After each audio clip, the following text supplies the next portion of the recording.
Hi guys, welcome back to Read Aloud EDU. We're going to read When Crabs Cross the Sand, The Christmas Island Crab Migration by Sharon Katz Cooper, illustrated by Christina Wald. This is a true story.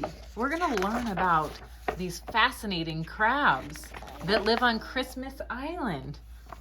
On Christmas Island, red crabs act like any other land crabs during most of the year. They live quietly in burrows dug into the forest floor. But once a year, millions of them migrate toward the Indian Ocean. The whole island turns bright red. For several weeks, crabs climb across, over, and down anything in their path to reach the shore. Why is this journey so important to them? Look! There's Christmas Island, tiny little island right there. There's Indonesia and Australia. So let's go to Christmas Island. Drip, drop, drip, drop.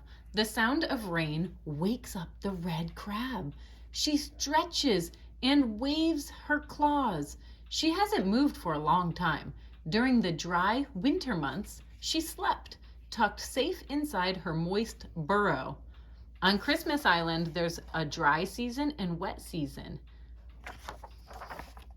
Now the rainy season begins. The red crab clears the opening to her burrow. Clump! Another red crab almost steps on her. Clump, clump! Dozens of red crabs skitter by. They're all walking in the same direction. They are heading toward the beach. There they go. Wow! The red crab feels the need to follow them. The beach is far away for an animal her size. The long, dangerous journey will take more than 1 week. Along the way, she climbs over rocks and fallen trees. She stops to eat leaves and seeds. She crosses roads and barely misses being hit by a car. Watch out! The red crab comes to a steep cliff, but it does not stop her. She climbs down quickly. Thousands upon thousands of crabs crawl alongside her. The crabs have been walking for just over 1 week. The air outside the forest is drier than inside their burrows. They need to stay wet or they will die. Where is the beach?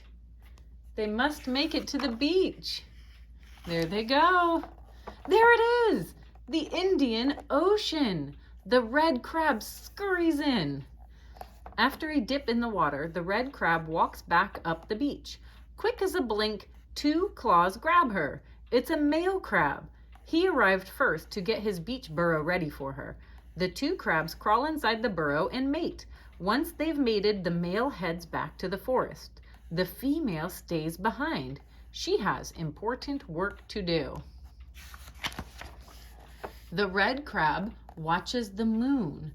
She watches the tide.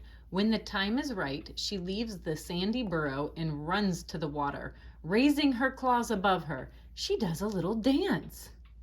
She shakes her body up and down to drop thousands of eggs into the ocean. Hundreds of other female red crabs do the same thing. I'd like to see a video of that. As soon as the red crab's eggs hit the water, 2 things happen. First, her job is done. Good job, Mama Crab. The red crab heads back to the forest the way she came. Second, all the eggs hatch. Millions of tiny crab larvae swirl around in the water. Crab babies must hatch in seawater. This fact is why the red crabs made such long journeys. They can only hatch in seawater. They can't have their babies in the forest. They must have them in the sea. Look, there's a little tiny baby crab, and look how many there are. The larvae grow in the ocean for about 1 month. Fish gobble up many of them. The lucky larvae change into tiny baby crabs no bigger than pencil erasers. Wow, they're tiny. They leave the ocean by the millions and turn the whole water's edge red. Look at the red beach. The tiny red crabs head toward the forest. No one tells them where to go. They just know. Isn't that amazing? They know what to do. They will spend the next 4 or 5 years hiding between rocks and under leaves. Then they too will take part in the amazing red crab migration. Wow. Let's learn some more facts. Scientific name, oh, I don't know how to pronounce that. Full grown size, about 4 to 5 years old. And that they're going to be about 4.5 inches wide. The home, Christmas Island, a territory of Australia off the northwestern coast of Australia near the equator. Eggs. Females lay up to 100,000 eggs at a time. Egg laying happens before the morning of the high tide that comes before the December new moon. I still think that's amazing. They know what to do. Diet. Fallen leaves, seeds, fruit, snails, dead animals, and human trash. That's what they eat. Lifespan. Wow. About 20 to 30 years. Natural predators, none on Christmas Island, but the young are eaten by fish and other animals in the ocean. Main threat, climate change. Christmas Island crabs will not migrate or mate if too little rain falls, putting them in danger of drying out. Migration, around 50 million crabs take part. The only species of land crabs where both males and females migrate. Here's some critical thinking using the Common Core. Why is it important for millions of Christmas Island crabs to go to the beach each year? Why do you think? Do you remember?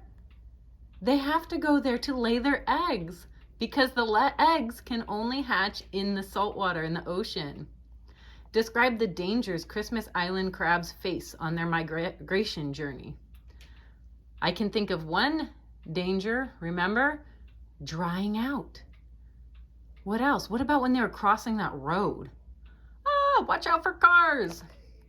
What does the inset on page 18 show?